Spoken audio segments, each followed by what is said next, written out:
ఇంత గొప్ప చరిత్ర ఉండి కూడా ఇంత డౌన్ టు ఎర్త్ ఉండడం అనేది ఎవరికి సాధ్యం కాదండి. నేను ఇప్పటివరకు నా చరిత్రలో నేను ఎవరిని చూడలేదు. కానీ ఈ కుటుంబానికి మాత్రమే దక్కింది ఇంత ప్రేమ, ఇంత అభిమానం, ఇంత మంచితనం అనేది. ఒక్కసారి అందరం రెండు చేతులు పైకి లేపి గట్టిగా ఈ కుటుంబానికి మనం చప్పట్లు కొట్టాలి. చాలా సంతోషం అనిపించింది. వేదిక మీద పెద్దలందరికీ కూడా హృదయపూర్వక నమస్కారాలు తెలియజేసుకుంటూ వారితో కూర్చునే అదృష్టాన్ని నాకు కలిగించినందుకు మా సుద్దాల శక్తి జంకులు ఎప్పుడు ఒకటే మాట చెప్తుంటారు. చిన్నప్పుడు నన్ను ఏలు పట్టుకొని ఆడపిల్లమ్మ అని పాట పాడినప్పుడు సూపర్ సింగర్లో మధుప్రియ సుద్దాల శక్తేజ హృదయ ప్రియ అని చెప్పి నాకు ఒక ట్యాగ్ లైన్ ఇవ్వడం జరిగింది. నువ్వు నా ఫ్యూచర్ ఆయన ముందే గమనించి ఉంటారు, ముందే చూసి ఉంటారు.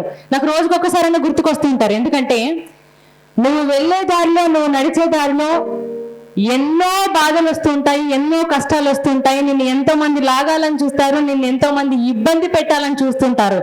కానీ దేనికి వెనకాడకుండా, దేనికి అడుగు వెనక్కి వేయకుండా ఒక ఆడపిల్లలాగా, ఒక రాణి రుద్రమదేవి లాగా ముందుకే నడువు తప్ప వెనకకి నడవకని నాకు ఎప్పుడో 10 సంవత్సరాలు ఉన్నప్పుడు చెప్పారు.